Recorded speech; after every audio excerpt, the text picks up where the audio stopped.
Bueno, muy buenas tardes. Hoy tenemos nuestra clase sincrónica del 20 de abril de Psicometría Aplicada 2. Estamos en el 2023. Y Natalia, que te me perdiste por ahí, tu apellido es López. Natalia López, ahí te encontré. Planteó un par de consultas que vamos a responder ahora. Entonces lo que voy a hacer es compartir la pantalla material. Ay, lo que pasa es que la gente no deja de entrar. Voy a solucionar eso para la semana que viene. Y entonces vamos a buscar el punto donde hay un término. A ver, 400, ¿cuánto me dijiste que era? 13. 413. Bueno, vamos más. Lo que pasa es que terna significan tres cosas, ¿verdad? Y es probable que se esté refiriendo a la terna de la representación, la unicidad y la significación, pero no estoy seguro. Vamos a ver. ¿Cuánto me dijiste? 13. 413. Bueno.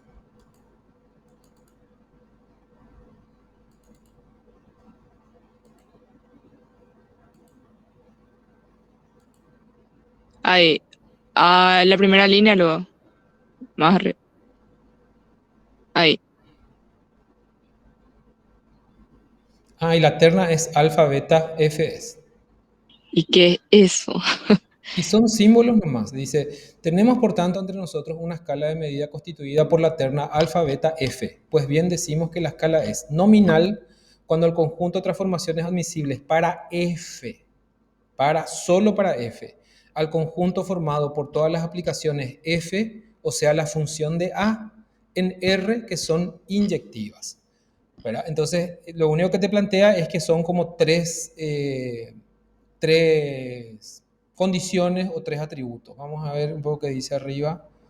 Sean tipos de escala, sean alfa y beta, dice, dos sistemas relacionales con conjuntos de base A, un conjunto cualquiera, y R respectivamente, y además un homomorfismo F entre ambos. O sea, vos tenés un sistema alfa, ¿verdad? Que es un conjunto de A, un conjunto cualquiera. Vos tenés beta, que es un conjunto cualquiera. O sea, vos decís llamarle X o llamarle Y, es sencillamente eso. Solo que en vez de utilizar letras del alfabeto latino, utilizó letras del alfabeto griego. Entonces, sean A y B, dos conjuntos cualquiera, ¿sí? Y luego R sería las relaciones que existen y F se refiere al homomorfismo. Ahora vamos a ir a las explicaciones adicionales que tienen que ver justamente con esos términos. Bueno, ahí vemos ¿Qué era R, profe? No escuché. un sistema de relaciones, o sea, Ok. vamos a relacionar una cosa con otra. Vamos a suponer que nosotros ponemos el conjunto de personas, de persona A, digamos, grupo de personas A, con sus respectivas parejas, amantes, lo que sea, el conjunto B, ¿verdad? La R sería una relación de tipo afectiva, ¿sí?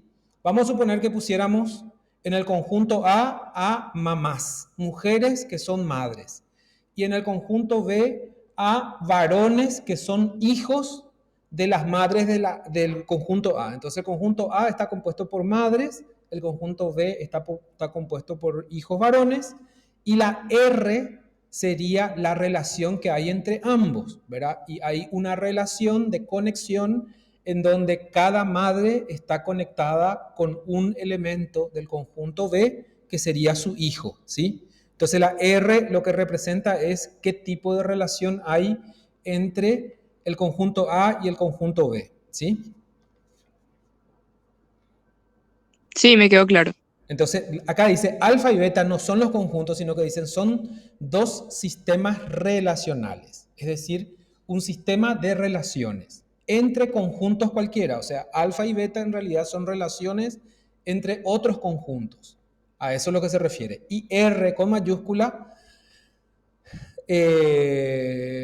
con base en conjunto A y R respectivamente, ¿sí? Entonces está hablando de los sistemas de relaciones y los conjuntos. Bueno, entonces homomorfismo significa homo, significa igual. Y morfo significa forma. Entonces, los sistemas relacionales generalmente aluden a que el conjunto uno debe tener una forma igual o similar al conjunto 2 para poder establecer relaciones entre ellos. Y como no sé si ustedes recordarán, en la clase anterior lo que habíamos visto es que medir desde el punto de vista relacional significa establecer una relación entre un conjunto de atributos empíricos con un conjunto numérico. ¿Sí? ¿A qué se refiere eso? Vamos a suponer que nosotros hablamos de la altura, del tamaño de las personas, ¿sí? Entonces, el atributo sería qué tan alta es la persona. Y el conjunto matemático numérico serían los números que utilizamos para designar esa altura. Porque son dos cosas distintas, ¿me entienden? El tamaño es una cosa y el número que le asignamos para indicar qué tan alto es de otra naturaleza. No sé si se está entendiendo ahí. Sí, Bueno, ok. Entonces, planteame otra vez, así delicada, calmada, tranquilamente, la otra pregunta. ok. ¿Qué son los continuos? Es otra. Ok, bueno. Entonces, la palabra continuo no tiene una connotación así muy rara, pero sí técnica, porque continuo es ¿cómo te voy a decir? Un término que se utiliza en oposición a categórico. Bueno, una condición categórica sería categorías distintas o valores que tienen una sola forma de presentarse.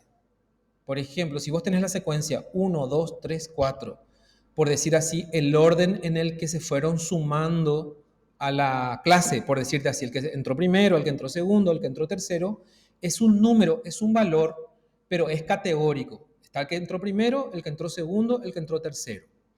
Pero el continuo, un valor es continuo cuando no se puede establecer con claridad el límite entre un valor y otro porque puede pasar en cualquier intervalo, digamos. A ver, mientras transcurre el tiempo, por más que nosotros miremos que la hora no cambia en el reloj, o inclusive aunque estemos mirando segundo, vemos que va un segundo con otro, pero ese es el número que representa una unidad de medida nomás, que en ese caso sería el tiempo fraccionado en segundos. Pero nosotros sabemos que el tiempo no es que se va cortando, no es que como una película tipo un GIF animado que tiene así como pausas mientras nos vamos moviendo, sino que se da de manera continua. No sé si se entiende. La idea del continuo es cuando algo pasa así de manera suave y que no tiene cortes categóricos entre un valor y otro. Entonces, el continuo sensorial se refiere a las intensidades, que no es que vos ves que una intensidad le corta a la otra, sino que va suavemente y de manera continua impresionando nuestros sentidos, por ejemplo. No sé si te da sentido eso que te estoy diciendo. Sí, me quedó claro, profe. Gracias. Ok.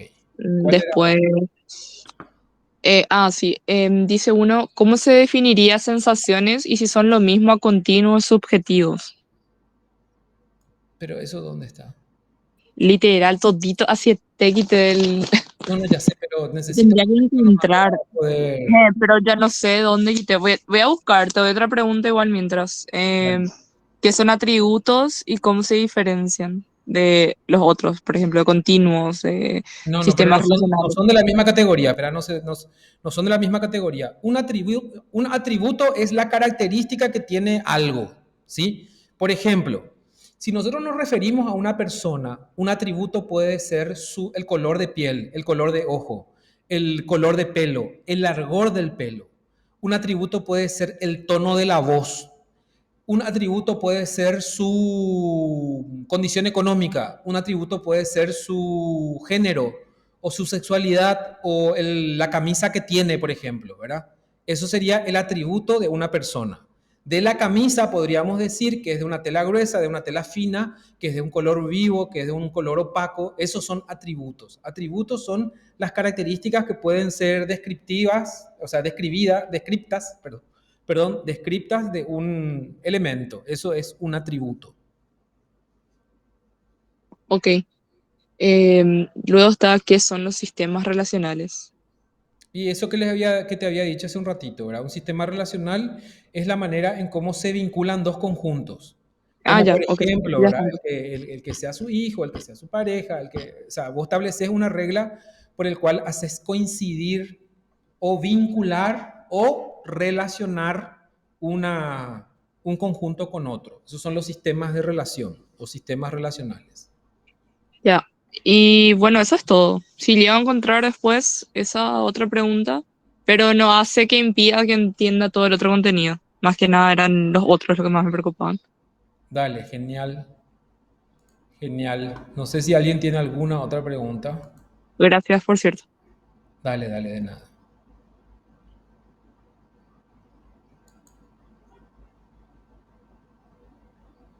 De todas maneras, yo le hice un súper resumencito en un videito cortito para poder pasar por encima de esos detalles para que ustedes lean todo, pero después nos concentremos en aquellos aspectos que tienen que ver con la cuestión central de la discusión sobre la medida hoy. Hoy ya vamos a entrar a un tema nuevo, por eso me gustaría saber si ustedes encontraron alguna otra dificultad.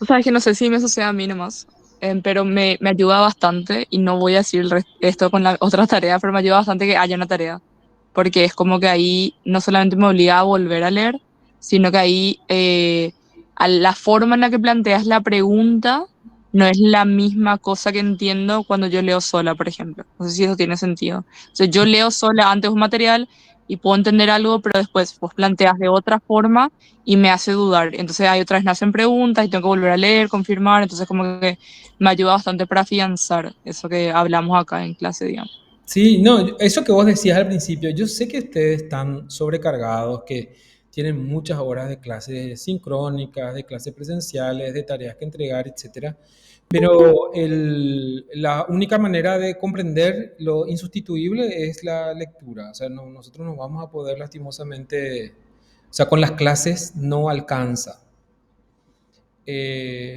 Por eso que ineludiblemente voy a tener que dejarle alguna que otra tarea, pero también prometo que no les voy a llenar de tareas. La tarea principalmente en estas dos primeras unidades es que ustedes se encuentren con el texto y que puedan exprimirlo, ¿verdad? Sacarlo a lo máximo que se pueda de lo que está planteado ahí. Bueno, entonces, estábamos con la teoría de la medición. Haciendo una especie de resumen sobre lo que leímos hasta ahora, ¿alguien se anima a decir la impresión que le da la teoría de la medición y este, lo que eso representa para la psicología? O si no tiene nada que ver. O sea, necesito conocer sus impresiones más que nada, ¿verdad?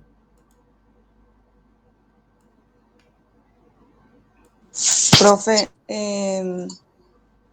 particularmente yo entendí del material también que la medición es algo, digamos, propio de la psicología. El psicólogo constantemente está usando esa estrategia. Sí. Es algo importante para el psicólogo. Sí, Está midiendo. es que es como dice el material que vimos la vez pasada, es como algo inherente a toda la ciencia. O sea, todas las ciencias necesitan, siempre que se precien de serlo, de la medición, porque la medición es lo que permite establecer magnitudes, cantidades, poder poner a prueba las hipótesis, saber si lo que estamos haciendo tiene algún tipo de efecto o no. Pero todo el tiempo estamos tomando medidas, sí, así es, efectivamente. Así mismo, profe, totalmente.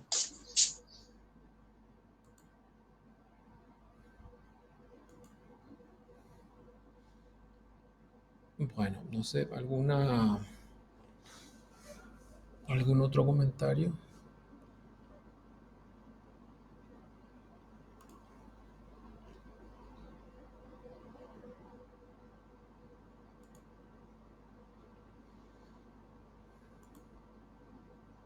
Bueno, está bien, entonces estamos bien. Si no hay comentarios, quiere decir que a pesar de que el material es un poco, eh, ¿cómo sería? ¿Cómo se dice eso? Un poco árido, un poco eh, escabroso. Lo importante es que se consigue extraer el conocimiento que se necesita.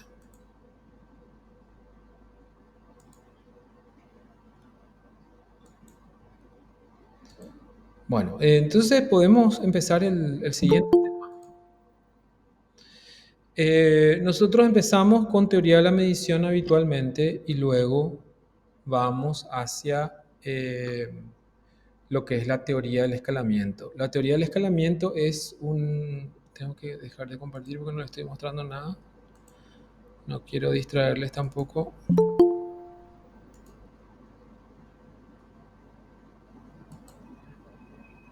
Entonces, terminado la teoría de la medición, entramos a la teoría del escalamiento. La teoría del escalamiento es un material un poco, bueno, no prometo mucho, pero es un poco más, un poco menos técnico con relación a este planteamiento de fórmulas y compañía. Claro que hay un lenguaje un poco más simple, pero después van a ver que con el segundo material de lectura sobre la medición eh,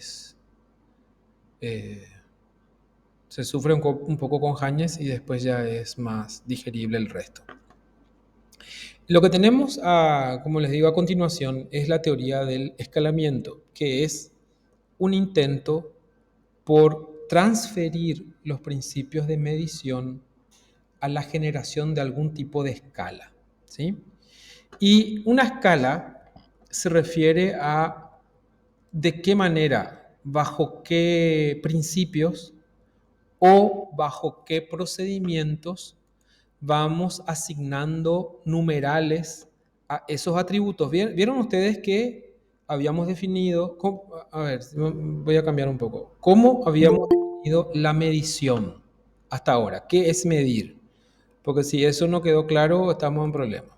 ¿Qué es medir? Son representaciones y no meramente en número tal cual. Son representaciones de algo que queremos medir. Exacto. Pero Es establecer un sistema de relación, digamos, ¿verdad? De un sistema empírico a un sistema numérico. Otra definición dice que es la asignación de numerales a atributos según un sistema de correspondencia, ¿sí? Podríamos decir que de eso se trata la medición. Es una definición tan simple, pero es tan complejo el poder establecer estas relaciones de magnitud y de correspondencia porque son conjuntos distintos. A veces nos olvidamos de eso, ¿verdad?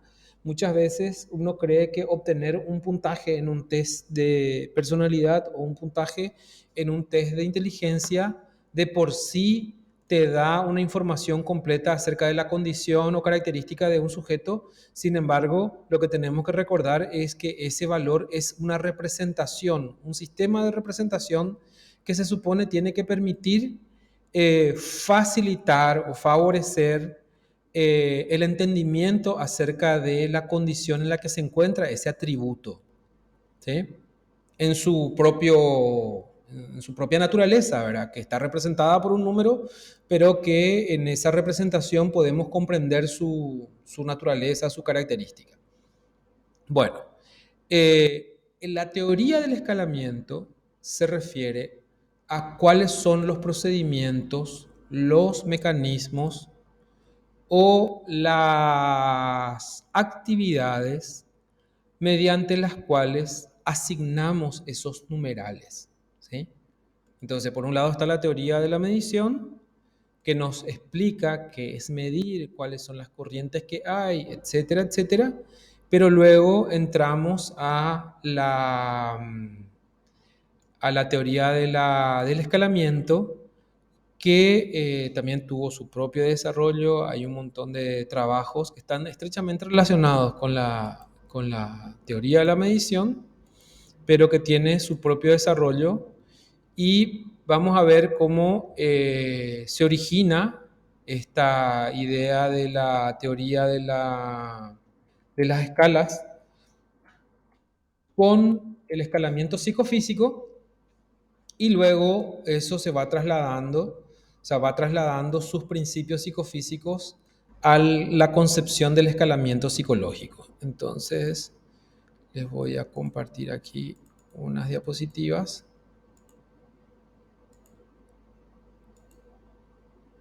Y vamos a ir hablando un poquito de eso. Creo que aquí está todo. Bueno, muy bien.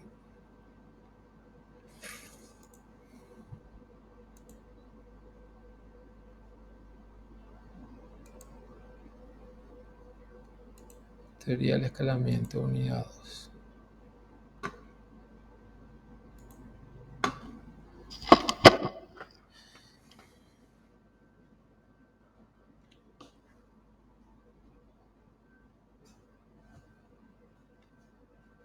Yo me acuerdo que ese primer año de pandemia le puse todo movimiento a las diapositivas y ahora ya no me gusta más. Pero cambié todo. Tenemos mucho material nuevo ahora. Escalamiento, dice. Un tema importante en la medición psicológica es la teoría del escalamiento y específicamente el escalamiento psicofísico. El escalamiento psicofísico se refiere al proceso de construir escalas de medida de dimensiones psicológicas que tienen un referente inmediato como la intensidad de un estímulo o la magnitud de una sensación. En este artículo se presentan los temas. Bueno, a ver. Empecemos por acá. En primer lugar, como les había dicho, escalamiento se refiere a la manera en cómo vamos asignando los valores de tal manera a que representen esas cantidades o magnitudes. La palabra escalamiento proviene de la misma raíz que la de escala o escalera, ¿sí? Entonces, lo que va indicando es ese progreso de magnitud creciente y de qué manera se van dando esas progresiones, ¿sí? Podríamos tener una escala en donde cada intervalo sea igual o que cada intervalo sea diferente. Hay muchas maneras de establecer las escalas, ¿sí? Entonces, el primer desafío cercano al escalamiento psicológico fue el, el método del escalamiento psicofísico, que tenía por interés relacionar las medidas físicas con constructos psicológicos. Y acá dice que se remonta al siglo XIX, pero hay algunos elementos que son anteriores, que son muy importantes de recordar, ¿verdad? Hay una anécdota que es muy frecuentemente señalado cuando se habla de el escalamiento y el problema. El problema se llama el problema de la ecuación personal. Les voy a comentar un poco la anécdota porque creo que ilustra un poco el desafío que se planteaba acerca de la relación entre un estímulo físico que genera una sensación y una respuesta psicológica que lo que hace es interpretar o decodificar esa información. Solo para hacer una memoria así rápida, cuando nosotros hablamos de estímulo o de sensación, bueno, a ver, cuando hablamos de sensación, lo que estamos hablando es que un estímulo externo también podría ser un estímulo interno, pero no vamos a entrar en esa diferencia. Vamos a suponer un estímulo externo a los receptores sensoriales, es decir, a todos los puntos de captación de sensaciones que tiene nuestro cuerpo. Un estímulo impacta nuestro sistema nervioso de tal manera a que ingresa una información a nuestro cuerpo. Entonces ahí se da lo que se denomina sensación. Bueno, la anécdota del cual les estaba hablando hace rato se llama el efecto Kinnebrooke, que plantea el problema de la ecuación personal de Bessel, que se dio de la siguiente manera. Voy a tratar de encontrar una precisión porque con los años y eso, a ver, voy a poner acá ecuación personal de Bessel, efecto Kinnebrug, porque de hecho que ya ni me acuerdo cómo aquí está, cómo se escribe. Bueno, entonces se plantea siempre como una anécdota.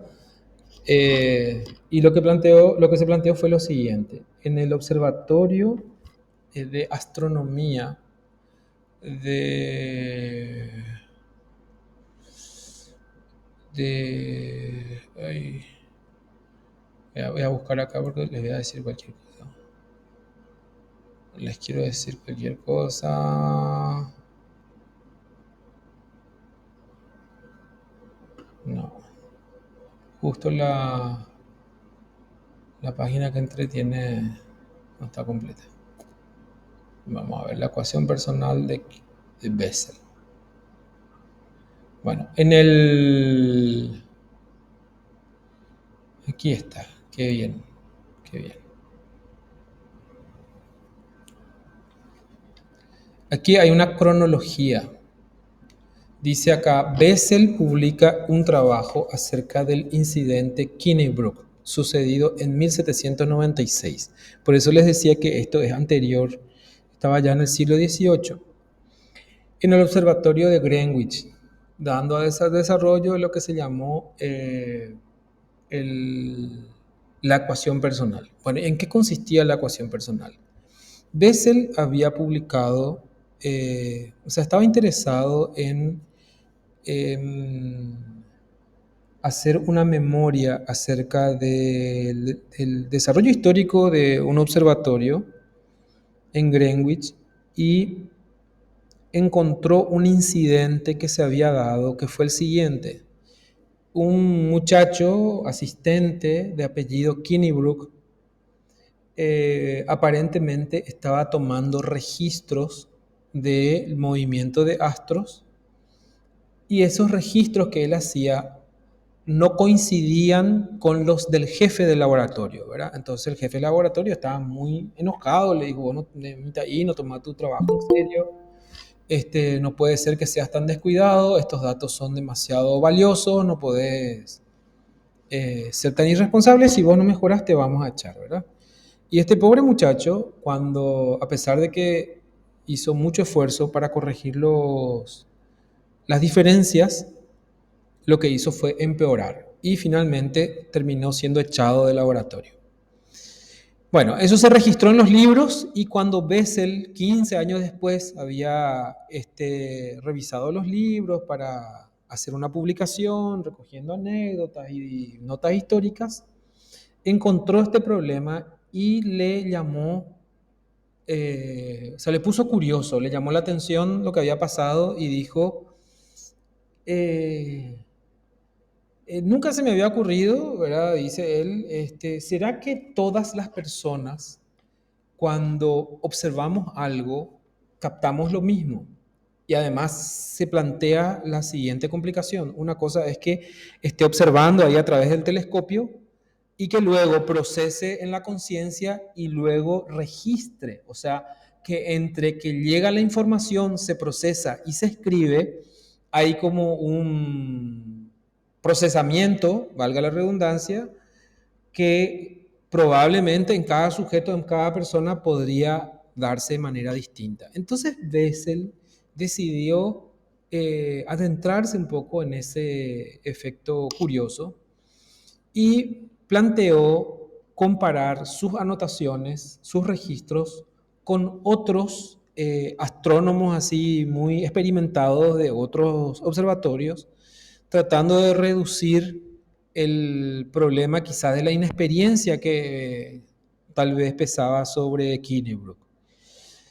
Y resulta que encontró que las diferencias entre expertos con muchos años de experiencia era todavía aún mayor que la que se había dado entre Kinnebrug y su jefe, ¿sí?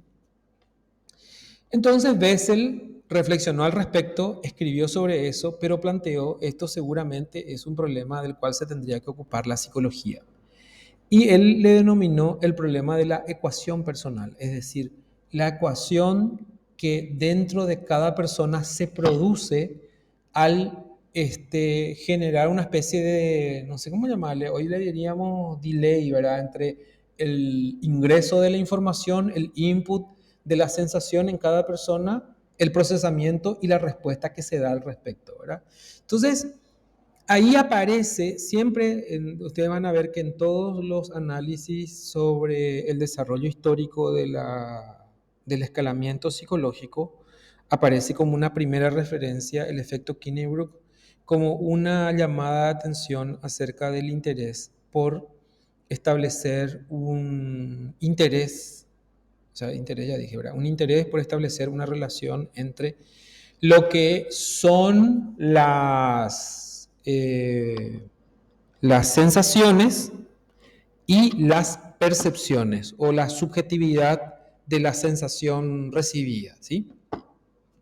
Bueno, entonces, eh, Herbart propuso la existencia de un umbral mínimo para la percepción de un estímulo y ahí aparecen ya algunas cuestiones matemáticas que tienen que ver con qué tan intenso tiene que ser un estímulo para que alcance como para poder impactar sobre nuestros sentidos, ¿sí? Porque yo supongo que cada organismo tiene un umbral diferente, entonces estamos hablando de cantidades de energía distintas según la estructura del sistema nervioso de cada organismo, ¿sí? Bien, después Weber desarrolló los métodos psicofísicos que permitían el cálculo de dichos umbrales y formuló la ley que lleva su nombre, la ley de Weber, ¿sí? Según la cual el umbral diferencial es proporcional a la intensidad del estímulo. Pero ahí ya se plantea otro concepto, que es el umbral diferencial, que se refiere a la cantidad mínima necesaria para que un estímulo pueda ser diferenciado de otro, ¿sí? Es decir, a partir de cuánto lo que se empieza a notar la diferencia. Bueno, y hay muchos sobre eso, supongo yo que ustedes recordarán que en el cursillo se habla un poco de eso, que es una vela encendida a 20 kilómetros, sería el umbral mínimo para poder captar la luz y todo eso, pero se plantea una ecuación que relaciona la intensidad del estímulo con la percepción, es decir, el momento en el que se capta el estímulo. El desafío en ese momento fue cómo elaborar una escala que pueda medir cuánto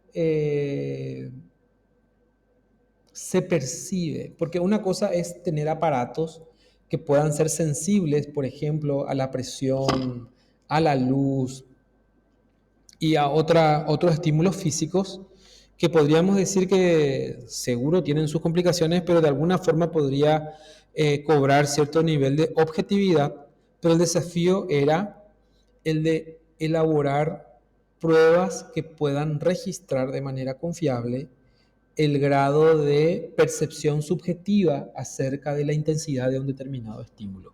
Yo supongo que acá los que tienen registro de conducir recordarán las pruebas de visión y de audición propiamente, ¿verdad? Que te ponen un audífono, te ponen diferentes sonidos y tenés que dar una señal de cuando captaste o no un estímulo y digamos que las pruebas psicofísicas tienen más o menos esos componentes. ¿Me están siguiendo, verdad? Sí. Ok. Y Stevens reformuló la teoría de Fechner ya en el siglo XX con una función potencial y que dio lugar a los métodos directos de escalamiento. Finalmente, la teoría de detección de señales amplió el campo de estudio de percepción al incorporar factores como el ruido, la tensión y la decisión, ¿sí? Porque originalmente se había centrado en los estímulos directos visuales y auditivos, también táctiles, pero fíjense que acá el concepto de ruido no tiene que ver con el tipo de estímulo, sino que cuando se detectan señales en ausencia del estímulo. Eso sería ruido, técnicamente hablando, para el ámbito de lo perceptivo. Un ruido sería una señal que es captada por los sentidos en ausencia de estímulo.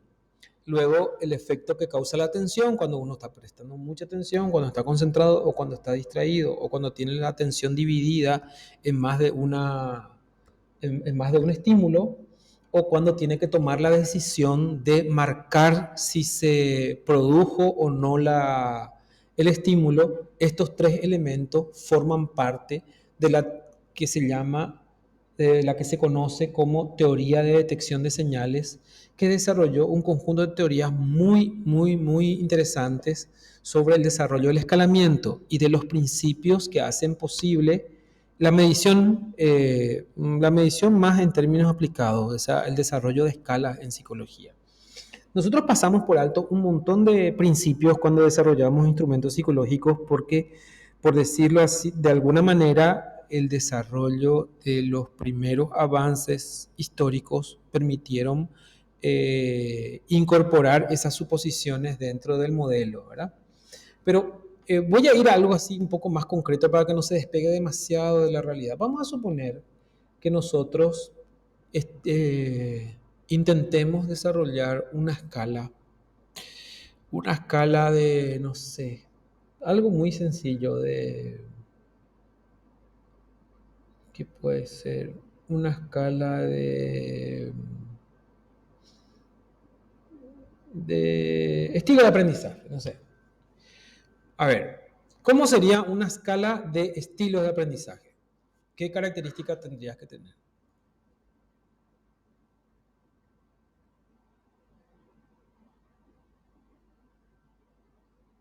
Capaz la rapidez en la que aprende algo dependiendo de cómo se presenta.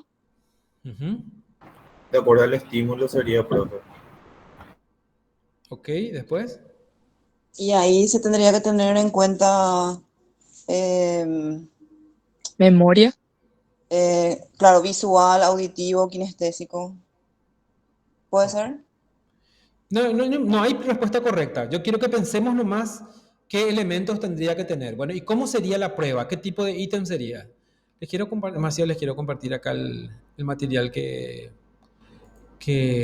tomé para acordarme de los nombres nomás. Porque este les voy a compartir. El profesor Meliá es un profesor de la Universidad de Valencia y tiene muchos materiales sobre medición y escalamiento. Este no es el material que yo usé, pero ahora que encontré les voy a compartir, no como material de lectura obligatoria, sino como material de lectura complementaria, donde hice una cronología muy detallada sobre el desarrollo del escalamiento. Fíjense que aquí dice cronología 1822-1988 y aparece, como les había dicho, como primer trabajo el trabajo de Bessel, que escribió 15 o en realidad son 24 años después, se publicó del incidente en el observatorio de Greenwich, ¿verdad? Que dio lugar a lo que se conoció como ecuación personal. Muy interesantes son todos los eventos que impulsaron el desarrollo del escalamiento psicológico en realidad, ¿verdad? Y aquí, si se fijan, en 1860 es cuando Fechner publica Elementos de Psicofísica, que fue el punto más importante que dio inicio al desarrollo de la psicofísica. Pero ese es al margen nomás. Volvamos otra vez a nuestro ejemplo. Estamos queriendo desarrollar una escala de estilos de aprendizaje, dije yo, ¿verdad? Yo por ahí les cambio. Estilos cognitivos, estilos de aprendizaje. A veces se intercambian esos términos. Bueno, entonces, ¿cómo sería nuestra escala? Materialmente hablando, digamos, ¿cómo sería? ¿Sería lápiz y papel? ¿Serían computadoras? ¿Serían preguntas? ¿Serían actividades? ¿Cómo haríamos nuestro escalamiento? Actividades, sí, depende. Si son para los niños, entonces podría ser a través de actividades. ¿Cómo qué, por ejemplo? Y tenemos que distribuir, por ejemplo, si vamos a tener estilo de aprendizaje visuales, entonces actividades referentes a ese tipo de aprendizaje, después auditivo, ¿verdad? A través de la música, o sea, se distribuye la actividad de acuerdo al estilo de aprendizaje. Por eso tenemos Perfecto. que definir primero cuántos estilos de aprendizaje vamos a tomar como prueba. Exacto. Por eso les digo, no nos vamos a liar mucho, vamos a pensar nomás así rápidamente, no vamos a tener respuestas correctas ni incorrectas.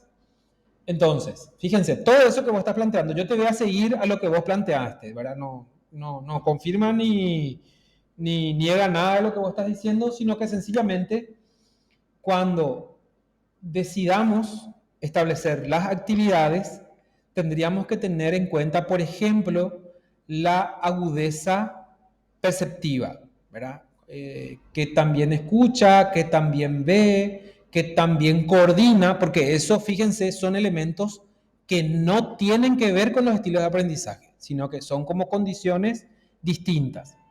Pero vamos a suponer que se tratara de un instrumento para medir estilos de aprendizaje o estilos cognitivos en personas adultas. ¿Qué tipo de instrumento podríamos hacer?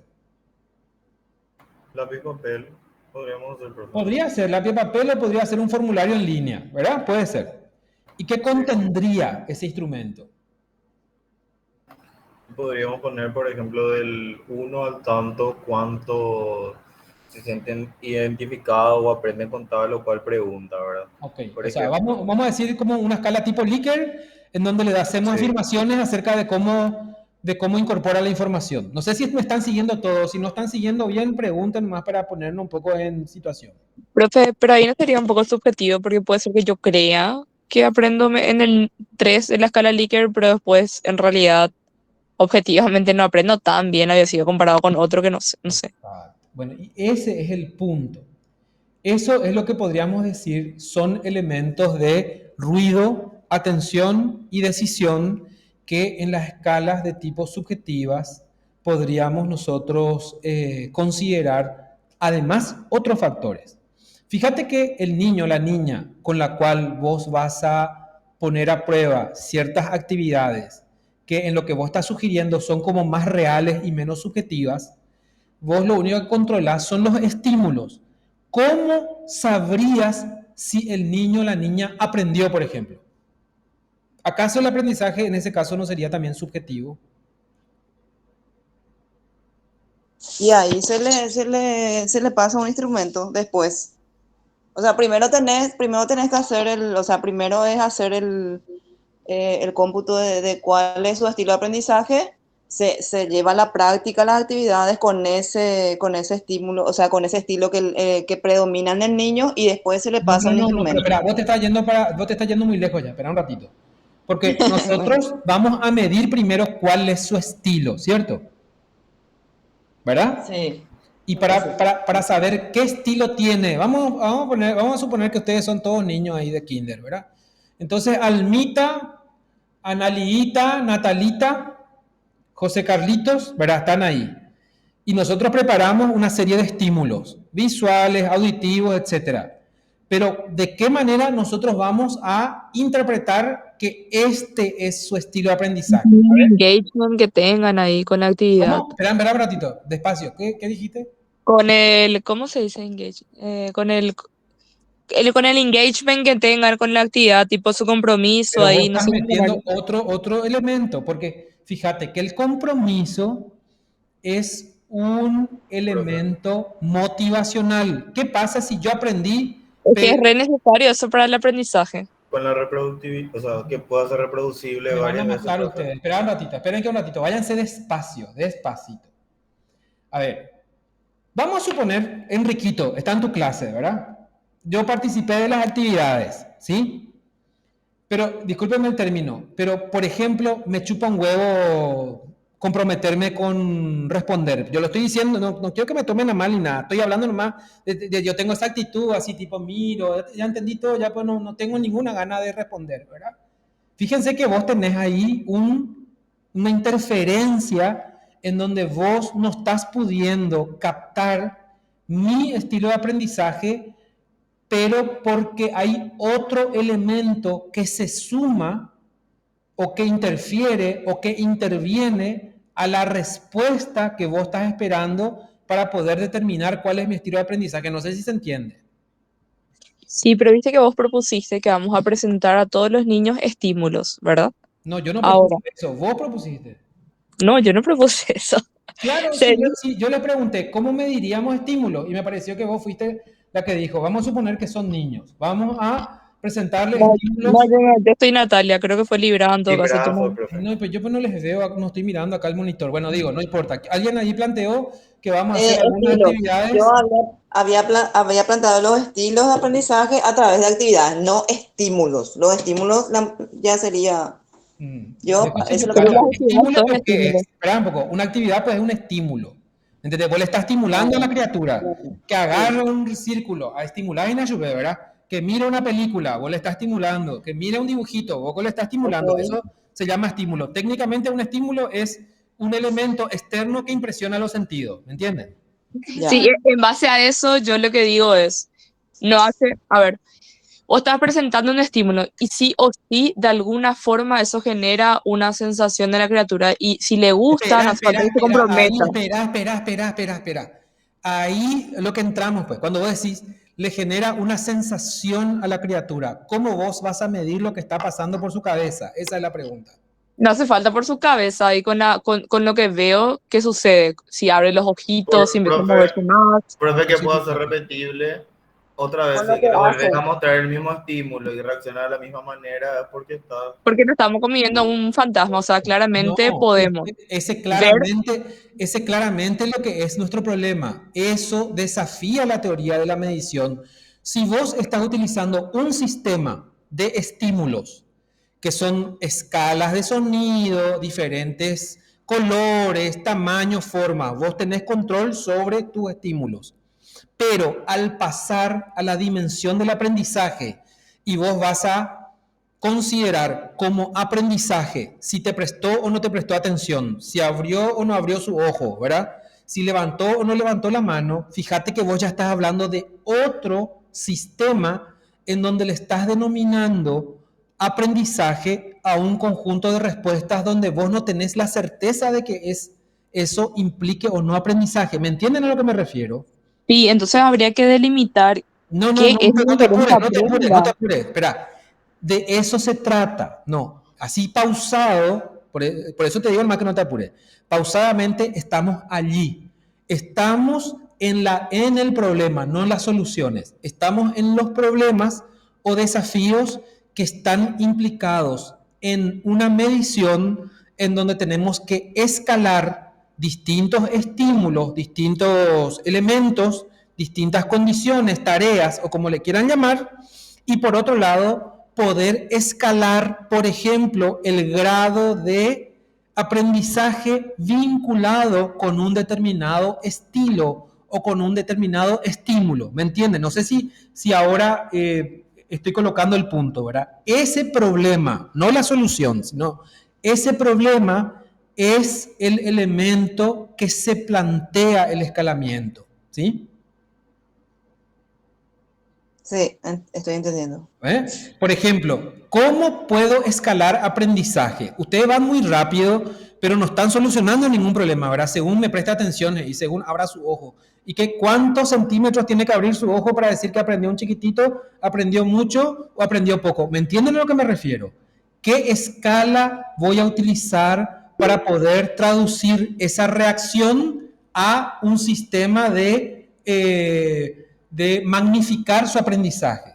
No, no lo estoy diciendo irónicamente, estoy solo exagerando un poco para que ustedes entiendan que el hecho que yo diga según su reacción, no estoy diciendo nada. Tengo que operacionalizar qué tipos de reacciones, con qué frecuencia, con qué intensidad denotan, sin lugar a dudas, que su aprendizaje fue mayor o no. ¿Sí? Y eso sería según, o sea, dando esos estímulos o actividades con cada estilos. O sea, por ejemplo, no me respondió en las actividades o estímulos para el estilo de visual, entonces me voy al auditivo. ¿Está así? ¿Podría ser? Podríamos, o sea que lo que vos estás planteando es una posible respuesta a establecer escalas que permitan diferenciar diferentes estilos de aprendizaje, ¿me entendés? Yo no te estoy diciendo ni que sí ni que no, pero parece una idea interesante. El desafío y el problema en eso que estás planteando viene dado con qué escala vamos a utilizar para establecer magnitudes, ¿sí? Porque no se trata solamente de que aprendió o no aprendió, sino cuánto aprendió y comparativamente cuánto más aprendió. Porque ¿qué pasa si yo, por ejemplo, pongo primero estímulos auditivos, luego estímulos visuales, luego estímulos táctiles y luego estímulos motrices? Pregunto, ¿podría el orden de presentación de tareas o estímulos afectar la respuesta de las personas? Por ejemplo, los chicos podrían cansarse para los últimos y no ser efecto de que no aprendieron, sino que sencillamente estaban cansados y perdieron el interés. Podría ser. Sí, Podría profe. ser, El pero miedo también, profe. Entonces, fíjense, lo que les estoy planteando es que la teoría del escalamiento plantea cuáles son las actividades, de qué manera, con qué secuencia y bajo qué criterio vamos a establecer que tal o cual respuesta implica una mayor magnitud de un determinado atributo, ¿sí? Ya no solamente estamos hablando de la teoría de la relación entre dos conjuntos, sino que ahora además estamos planteando cuáles son las actividades y cuáles son los indicadores que nos van a permitir establecer la intensidad de una respuesta o la intensidad de un atributo. profe, al hablar de cansancio, también se podría plantear hacer las actividades o estímulos en un determinado tiempo, no todo junto, o debería de ser, por ejemplo, los 4 estilos de aprendizaje o 3 si es que elijo, ¿verdad? No, es que no vamos a entrar por ahí. Yo estoy tomando así como un ejemplo muy por encima, solo para plantearnos los problemas de escalamiento. Si nosotros entráramos al problema de estilo de aprendizaje, tendríamos que revisar todo de nuevo, ¿verdad? Entonces, no nos detengamos ahí. El escalamiento lo que nos plantea es la pregunta, ¿cómo podríamos establecer una escala? Y fíjense que ahora escala lo que se traduce es en la intensidad de una determinada respuesta o en un determinado atributo, ¿sí? Entonces lo que tenemos que establecer es las actividades y la relación que vamos a establecer entre una determinada respuesta, una determinada condición y el sistema numérico que va a representar esa magnitud. No sé, son palabras un poco complejas, pero quiero saber nomás si le da sentido en su cabeza a qué nos estamos refiriendo. Bueno, a mí sí, profe. Ok.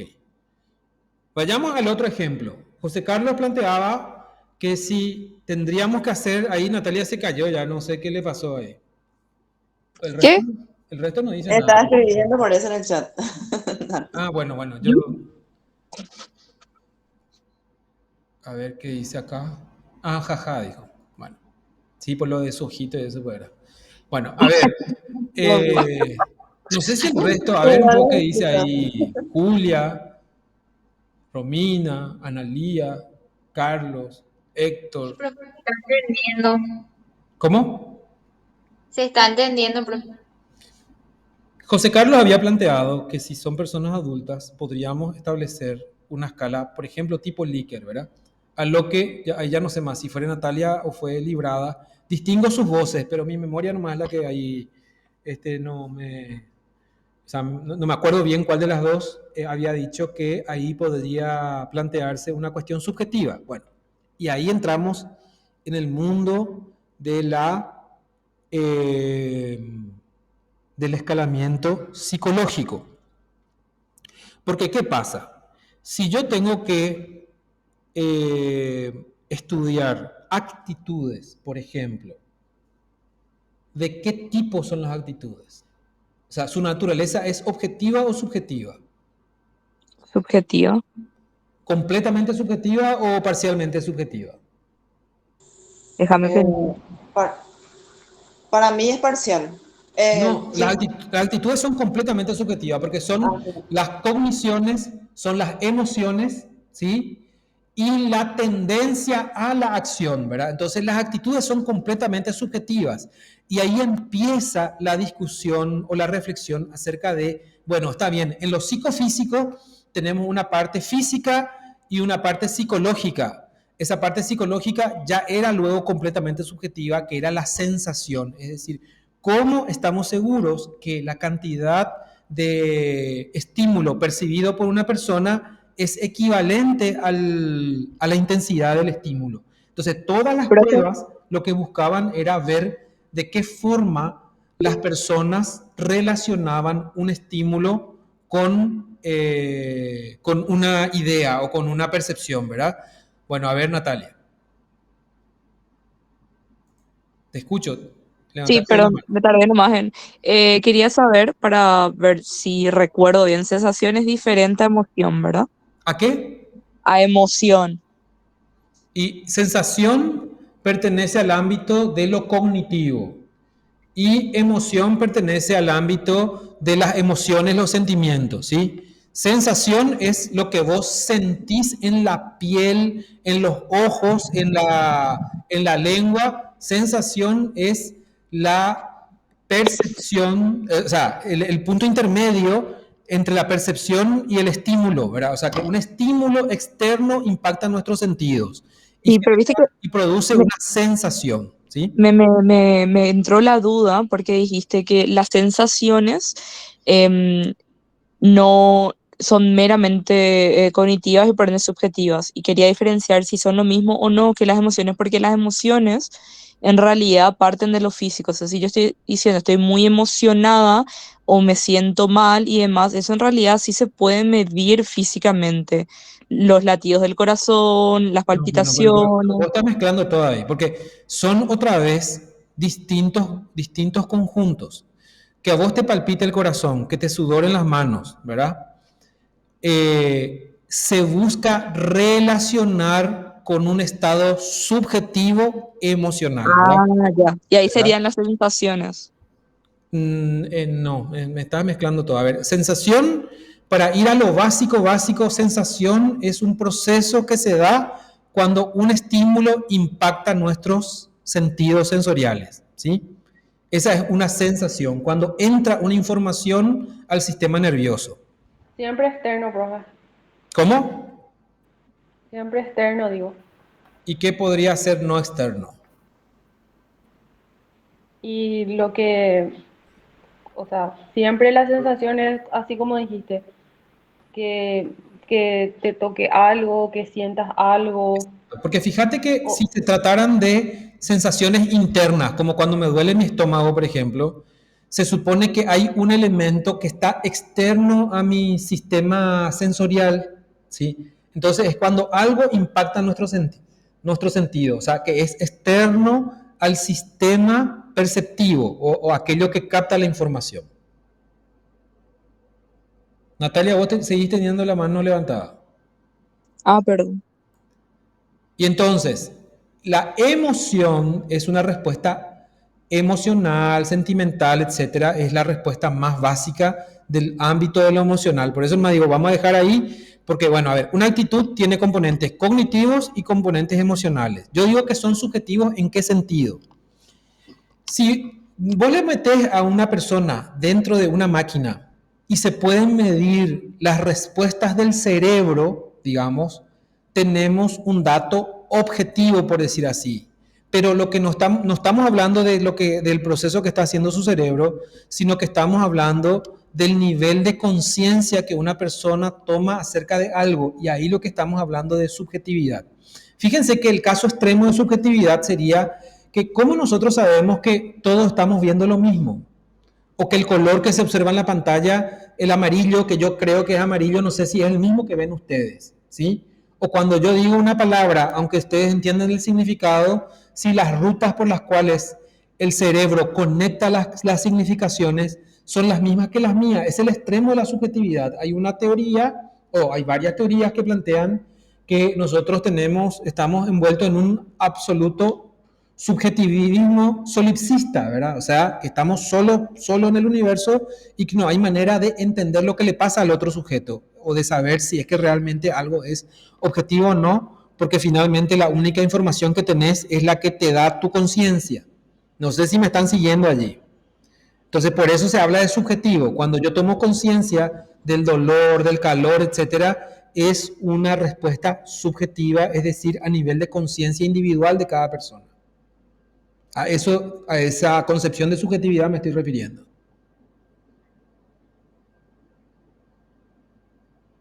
No como capricho, digamos. Porque muchos entienden que subjetivismo es como algo caprichoso que yo no me inventé y que no existe. No, yo me refiero a subjetivismo como la experiencia individual única que vivencia cada sujeto, ¿verdad?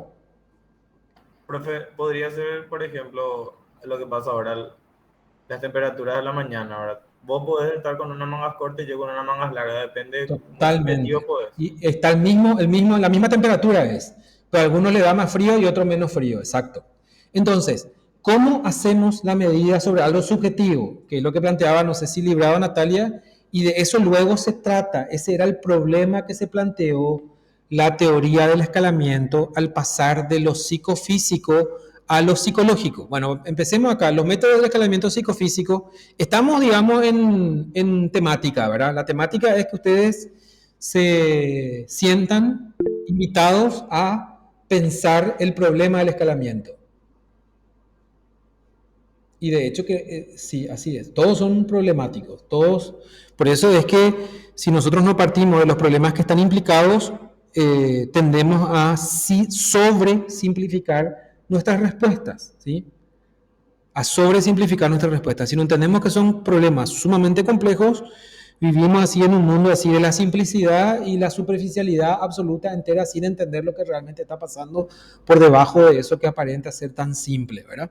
Bueno, entonces, el método de escalamiento psicofísico se puede clasificar en dos grandes grupos, los métodos indirectos y los métodos directos. Los métodos indirectos se basan en la estimación de los umbrales sensoriales mediante procedimientos como el método del límite, el método de ajuste, el método de los estímulos constantes, y los métodos directos se basan en la asignación de números a las sensaciones mediante procedimientos como el emparejamiento de magnitudes, el emparejamiento de razones, el emparejamiento de intervalos y las escalas de categorías o de clasificación.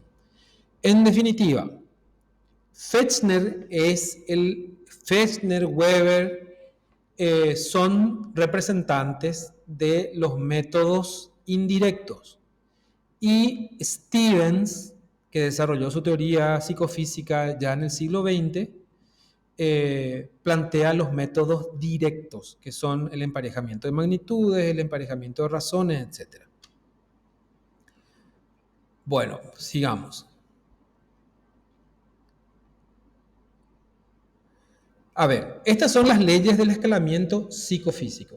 Volvamos otra vez a nuestro problema del escalamiento psicofísico. El escalamiento psicofísico plantea el problema de cómo elaborar una escala sobre intensidades físicas que se corresponda con un sistema de intensidades psicológicas que tienen que ver ya con la percepción, es decir, con cómo procesamos la información y percibimos ese estímulo, por decirlo así, objetivo que impacta nuestros sentidos.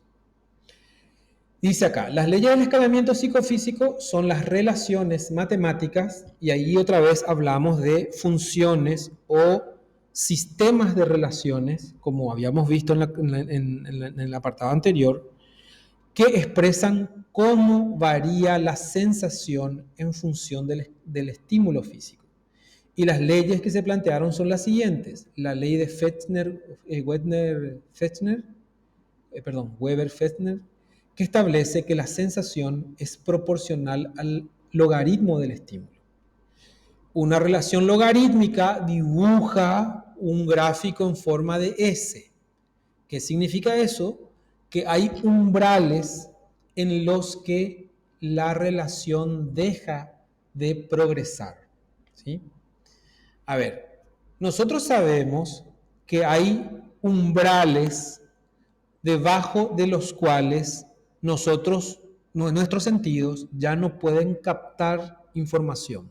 Por ejemplo, hay sonidos, hay ciertos decibeles que ciertos animales pueden captar, pero que el oído humano no capta. Hay tonos de colores que nuestro sistema visual no capta. Hay, por ejemplo, ¿cómo es? Radiaciones que tienen que ver con la temperatura o con otros tipos de rayos que algunos animales o algunos organismos sí pueden captar, pero los nuestros no, por ejemplo. Y hay un umbral por encima del cual tampoco se pueden captar las diferencias. Entonces, esa relación se llama logarítmica.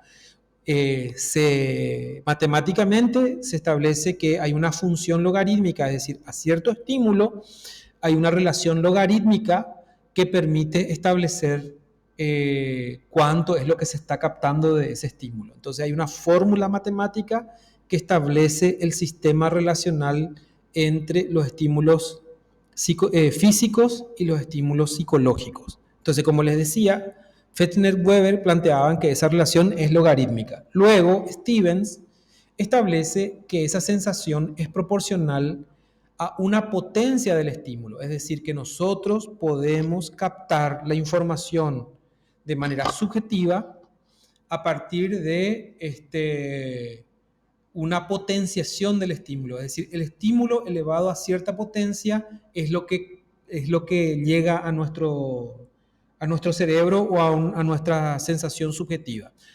Hay unos gráficos muy interesantes que plantean cómo diferentes sensaciones presentan una relación diferente con la percepción. A ver, por ejemplo, el dolor en magnitudes muy pequeñas genera respuestas así muy distintas. O sea, el nivel de tolerancia que tenemos es mucho menor a diferencia de otros como por ejemplo el sonido, ¿verdad? Luego, Ekman establece una sensación que es proporcional a una raíz del estímulo y la ley de Thurston que establece que la sensación es proporcional a una función sigmoidea del estímulo, ¿verdad? Entonces, una función sigmoidea en realidad requiere una transformación matemática para poder, una transformación mediante promedios, ¿sí? Que vamos a tener oportunidad de ver la teoría de Thurston que trasladó los fundamentos psicofísicos a los fundamentos de medición psicológica. Bien, entonces, vamos a sintetizar. El escalamiento entonces es la parte de la psicometría que se encarga del proceso de asignación de numerales en una escala progresiva que representa cierta magnitud de un atributo. Para el desarrollo del escalamiento, un momento importante fue el escalamiento psicofísico, que todavía es objeto de investigación, de interés y de desarrollo. El escalamiento psicofísico tiene múltiples aplicaciones en diversos campos de la psicología y en otras disciplinas, como el estudio de los procesos perceptivos y cognitivos involucrados en la valoración subjetiva de estímulos sensoriales, en la evaluación y diagnóstico de las capacidades sensoriales y las posibles alteraciones o déficit que puedan presentar las personas, el diseño y optimización de productos, servicios, ambientes y sistemas que requieren tener en cuenta las preferencias, expectativas y necesidades de los estímulos o consumidores, y la investigación y desarrollo de nuevas tecnologías que permiten desarrollar la calidad de vida y el bienestar de las personas mediante la estimulación sensorial adecuada. Entonces, cuando tenemos un estímulo físico que impacta nuestros sentidos, nuestros perceptores, nuestros receptores sensoriales, vemos que hay una relación entre una energía física y una respuesta psicológica que constituye la percepción de ese estímulo. Y ese modelo que explica cómo se relaciona un estímulo físico con la sensación subjetiva, a eso se refiere, a eso se dedica o a eso se concentra, en eso se concentra lo que se conoce como escalamiento psicofísico. Bueno, no sé si hay alguna pregunta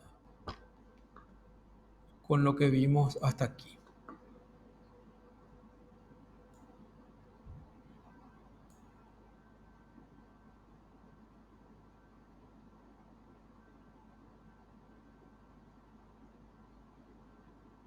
Todavía no, de mi parte, todavía. Ok. ¿Y los Muy demás? claro, profe. Profe, Sí, señor. quiero ver si entendí nomás. O sea, escalamiento sería entonces la relación entre el estímulo y la sensación subjetiva, o sea, el cómo traducir eso, eh, eso sería el escalamiento. Psicofísico. El escalamiento psicofísico. Ya, ok. El escalamiento, la teoría del escalamiento es la teoría que establece el sistema de asignación de numerales a determinados atributos. ¿Sí? Y Ok, un desarrollo, digamos, de cómo se establece esa relación es el escalamiento psicofísico. O sea, el escalamiento psicofísico es un tipo de respuesta a ese problema, de cómo asignamos números. Y esa respuesta en el escalamiento psicofísico se refiere a una fórmula matemática que vincula la intensidad de un estímulo físico con la intensidad de una respuesta o de una percepción psicológica. Y esas teorías son diferentes. Los modelos matemáticos, digamos, que resultan de visiones diferentes son, por ejemplo, ¿verdad? Estas son algunas nomás. La ley de Weber-Fechner, la ley de Stevens, la ley de Ekman y la ley de Thurston son esos intentos por establecer esa correspondencia entre una intensidad física y una intensidad subjetiva. ¿Sí? Bueno, perfecto, profe. vayamos hasta por ahí. El año pasado yo quise hacer algo con los chicos y no me funcionó, ¿verdad? Se descompuso ahí por el camino. Voy a plantearles a ustedes la misma propuesta para ver si con ustedes sí sale. Voy a dejar de compartir esto.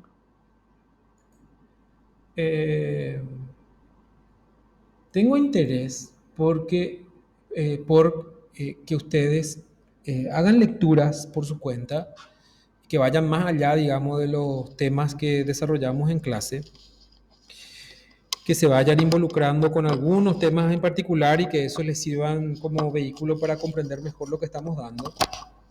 Y el año pasado yo había planteado la posibilidad de hacer una especie de feria de escalas. Era una cosa medio loca, ¿verdad?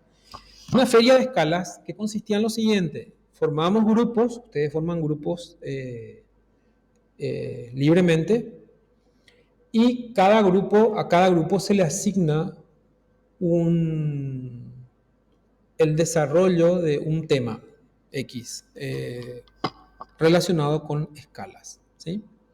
Entonces, en esa feria de escalas, que tendría que coincidir con una clase presencial un jueves, le podemos invitar a compañeros de otros cursos, de otras secciones, podemos dar el aviso a la dirección, etcétera. Y entonces ustedes hacen una brevísima presentación de escalamientos. Por ejemplo, el escalamiento psicofísico, en qué consiste la ley de Fechner-Weber, cuáles son sus postulados y alguna demostración ahí gráfica sobre cómo se da eso. Después, hay muchos temas que no conseguimos abarcar por las características del programa y el tiempo que tenemos, etcétera. Entonces le asignaríamos un tema como eso a un grupo y lo único que tiene que hacer es preparar un resumen y una presentación interesante. Entonces le asignamos puntos de proceso a ese trabajo y hacemos como una clase compartida en la facultad, en donde la clase la van a dar ustedes específicamente como cierre. O sea, no va a ser en sustitución de ningún tema. Todos los temas del programa los voy a dar yo, pero esto sería como una exposición adicional.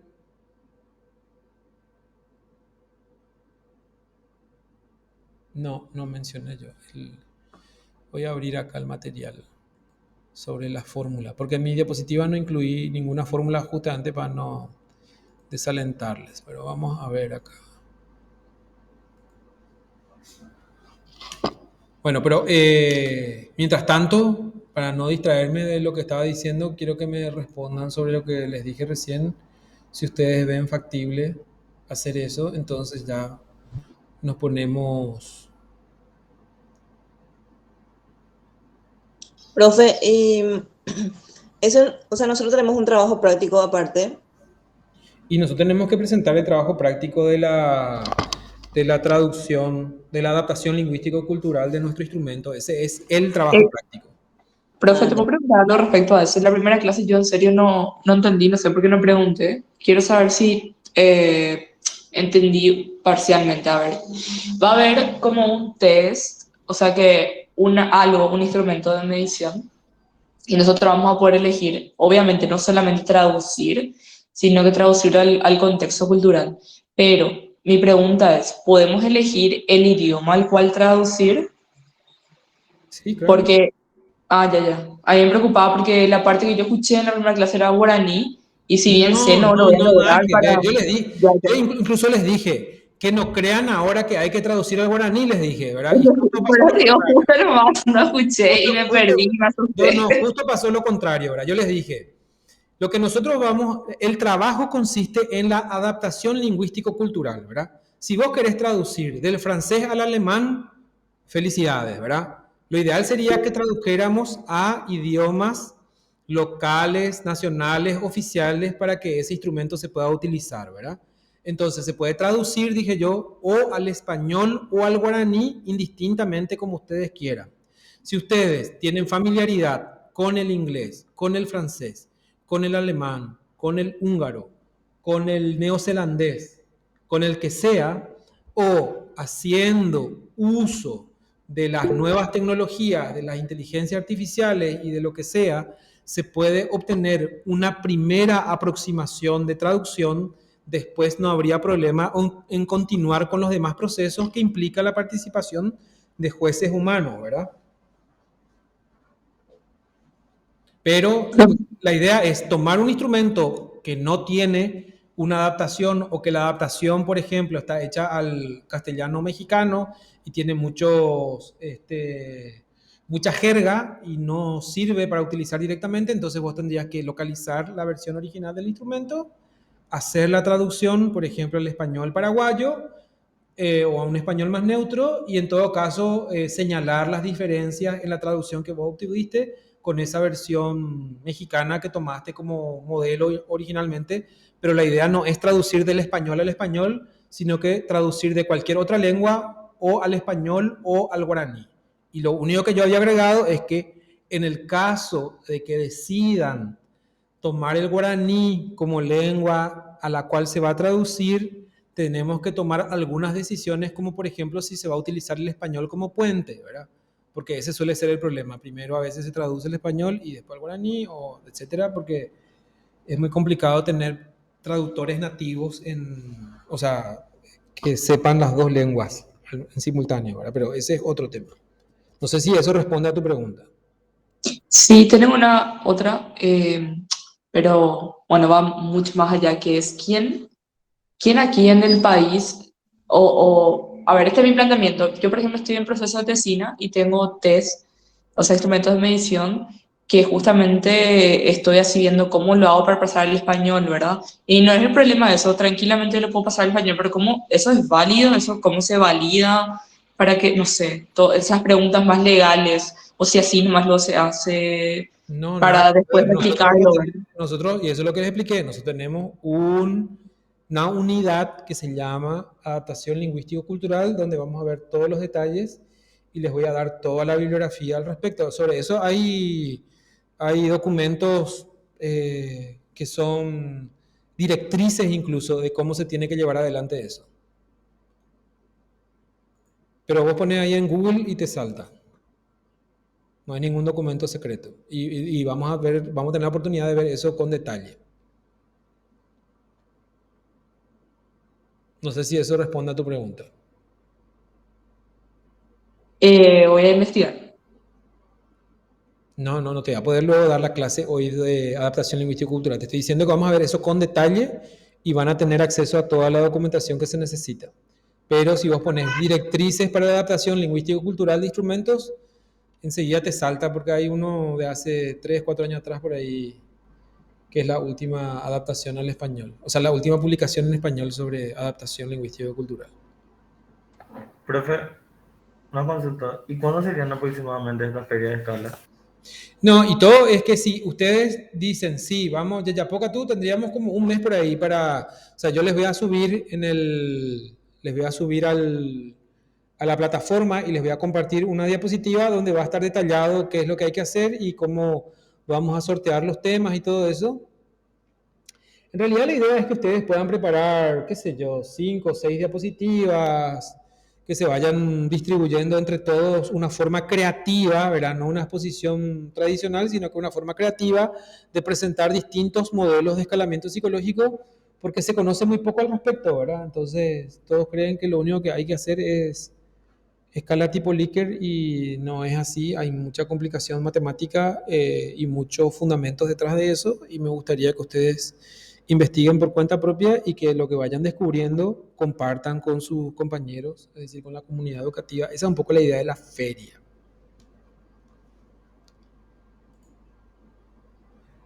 Pero claro, bueno, la gente no quiere cargarse con trabajo y comprendo, entiendo, por eso les planteo. Porque la vez pasada avanzamos muchísimo y después me boicotearon la presentación y no tiene gracia, ¿verdad? Profe, pero si va a formar parte de la tarea de proceso, trabajos grupales, yo creo que, o sea, a mí me gusta realmente la propuesta. Sí, lo que puedo hacer en todo caso es tirar ahí una encuesta al WhatsApp rápido. Entonces para el lunes ya sabemos y el lunes ya les puedo dar las indicaciones, el cronograma y todo eso.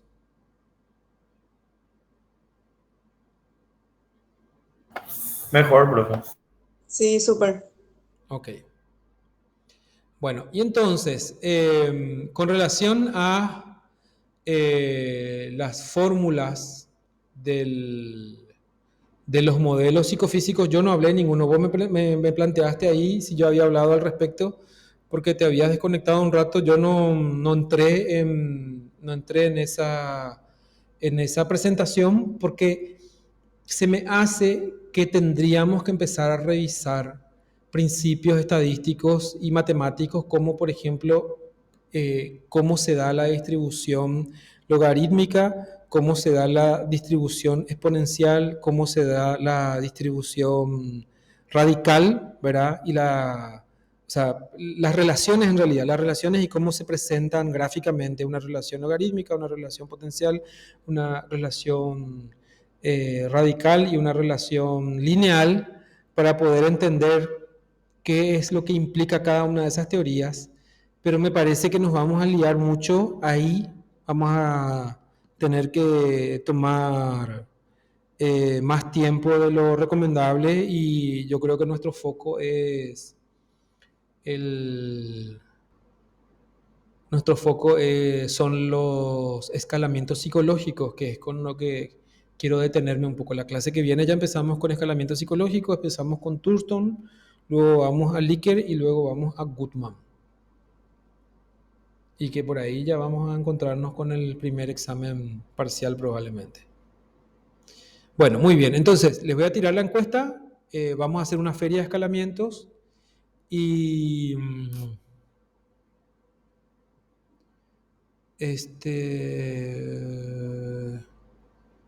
por ahí vamos, ¿verdad? Bueno, entonces, si ustedes no tienen más ninguna consulta, vamos a hacer un pequeño recreo mental ¿cómo es? De 7 minutos por ahí, hasta las 7:15. Y para que se estiren un poco, yo necesito estirar la espalda y mover un poco las piernas y después hacemos un cierre de la unidad 1 principalmente y hacemos la apertura de todo lo que va a contener esta unidad 2. ¿Les parece? Si tienen tiempo, bueno, Dale, profe. tiempo para ir al baño y todo eso, pero ustedes están ahí con el teléfono, como es, con la cámara apagada, haciendo todo lo que quieren. Yo no, soy el único que está clavado acá. Yo soy el único que está clavado acá frente a la cámara y el micrófono. Parece que sí, profe. No, es que es así, de hecho, no hay lugar a dudas. Diferente sería, Profe, quiero decirte nomás que yo sigo acá en mi trabajo sola, no hay nadie, así que pobrecita, no. estoy Vos sos como otra acá. también que está en la misma situación que yo. Sí, así mismo. Bueno, entonces y poné ahí en pausa un ratito y vamos a, porque si no vamos a comer todo el tiempo aquí. Qué suerte. Bueno, Marina, gracias por romper mis prejuicios.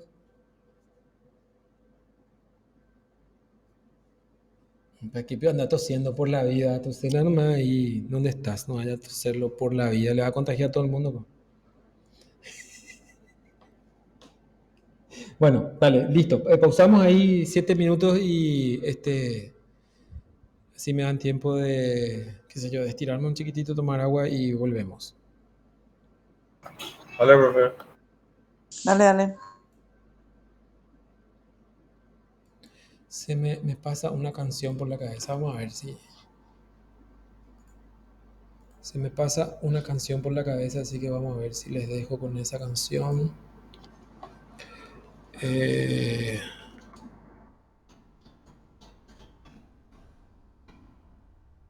Siempre no va a mi cabeza de repente. Vamos a poner esa y les voy a compartir ahí.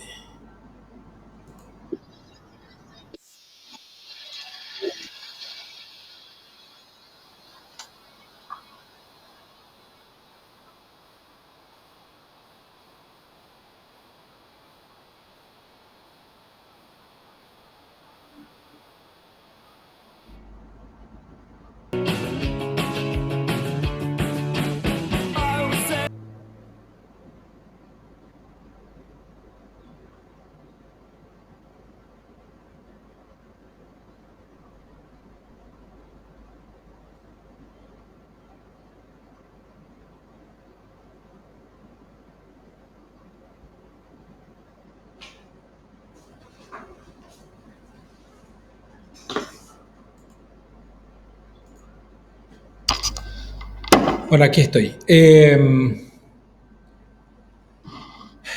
Sí, más o menos, digamos. Podemos mezclar también otros estilos, pero hoy me entró más la melodía ahí por la cabeza y me dio ganas de poner esa canción. Bueno, yo estaba preparando un cuestionario en línea para hacerlo todos juntos, pero les voy a dejar, no sé, está teniendo problemas de conexión o sea, no de conexión, de velocidad mi equipo. Lo que pasa es que también ya está un poco con necesidades de adecuaciones, me parece. Por eso, por ejemplo, generalmente estoy en casa unos 10 minutos, me da justito el tiempo, pero estoy unos 15 minutos antes del inicio de las clases. Pero enciendo la computadora, intento conectarme y sí o sí me come un par de minutos y ahora me está haciendo lo mismo con la habilitación del cuestionario. Entonces, mi idea es dejarles un cuestionario, es cortito, de 5 preguntas, que no va a estar como tarea ni nada, yo les voy a compartir en el WhatsApp, que es más que nada para que ustedes vayan verificando si recuerdan la respuesta correcta, si les es claro el planteamiento o si tienen que volver a leer sobre esos temas, como para ir marcando un poco el avance en el desarrollo de las unidades. Esto es todavía sobre la teoría de la medición y los temas que estuvimos discutiendo un poco antes de empezar con la teoría del escalamiento. El lunes, al inicio de la clase, entonces tendríamos algo similar. No sé si voy a usar el mismo sistema de cuestionario porque no, tampoco les quiero aburrir con siempre lo mismo. Capaz que utilice otra técnica. Voy a plantearle un par de preguntitas sobre la teoría del escalamiento y el escalamiento psicofísico y daríamos inicio. Yo sé que es poco el tiempo, pero vamos a utilizar ese tiempo para introducirnos al escalamiento psicológico, cuáles son los eventos que permitieron, que predispusieron al desarrollo del escalamiento psicológico, y en nuestra clase presencial estaríamos desarrollando lo del escalamiento de Thurston. Entonces yo voy a preparar la clase de tal manera que avancemos rápidamente hacia los ejercicios de cálculo de Thurston para que podamos hacer eso en clase y podamos entender claramente cómo se hace, ¿sí? Entonces ahí pueden plantear todas las preguntas, etcétera. Así que vamos a hacer cálculos en la clase del jueves, que es así, es la semana que viene. y preparen todas las preguntas sobre la unidad 1 que ya cerramos, esta unidad 2 que empezamos hoy, y hagan los ejercicios, hagan el cuestionario. Por lo menos el cuestionario que yo les paso ahí es sencillamente hacerlo para que ustedes tomen cierta retroalimentación de lo que vimos. Y un ejercicio que sí me gustaría que completaran hoy, les voy a enviar ahora mismo un enlace de un formulario. Me gustaría que completen hoy, que es hacer una especie de resumen rápido de qué fue lo aprendido hoy, cuál es la información nueva, qué fue lo interesante, qué fue lo que no les quedó claro y cómo creen que ustedes pueden utilizar esa información eh, en su desarrollo profesional, o cómo creen que eso se vincula con las otras partes de la psicometría, ¿verdad? Entonces, esto es un ejercicio de metacognición, se llama, que es reflexionar sobre el aprendido. Yo creo que con esto podemos dar por finalizada la clase, si es que ustedes no tienen eh, ninguna, ningún comentario, ninguna pregunta, nada. Yo voy a, como les dije, voy a hacer una descripción breve pero clara de en qué consistiría la feria de carreras, escalas, la feria de escalas, y voy a pasar ahí un cuestionario. Les voy a dar 1 o 2 días para que terminemos de responder, y en función a eso ya el lunes tendrían en la plataforma todas las indicaciones, y el jueves en clase podríamos discutir con mayor extensión y en presencial, para que tengamos mayor claridad sobre los plazos, la fecha, el formato, etcétera. ¿Estamos? Bueno, entonces paso aquí el formulario. Sí, díganme. ¿Alguien quería hablar ahí?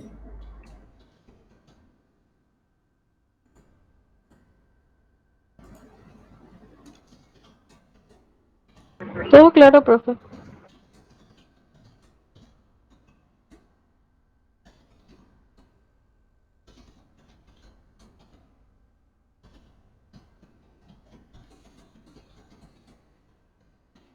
Bueno, entonces espérenme un ratito que les va a pasar el enlace acá al grupo.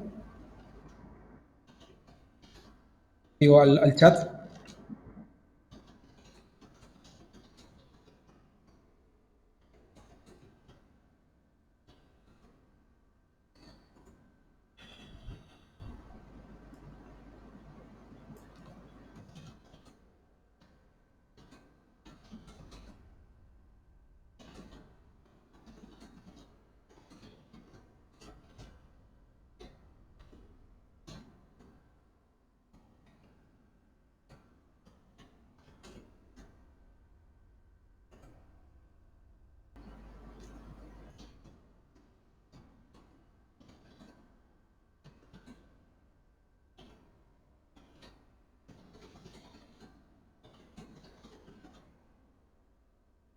Bueno, muy bien, entonces ahí ya está.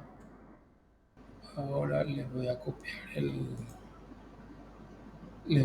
enlace y ya estamos.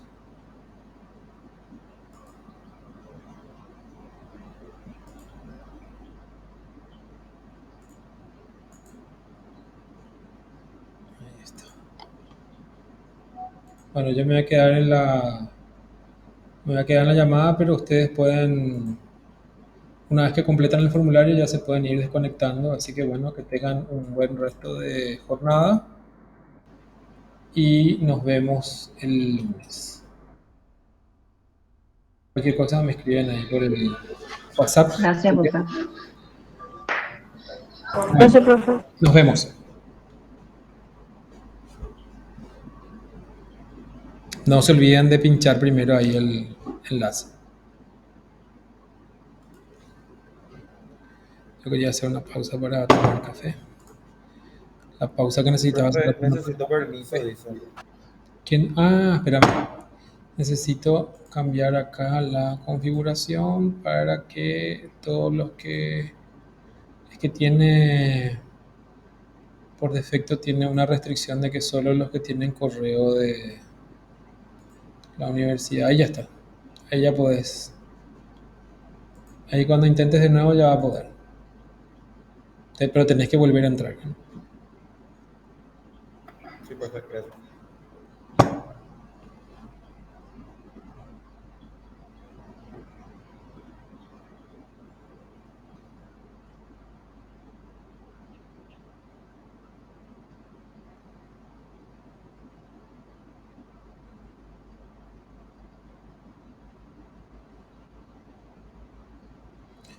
Ah, yo me olvidé de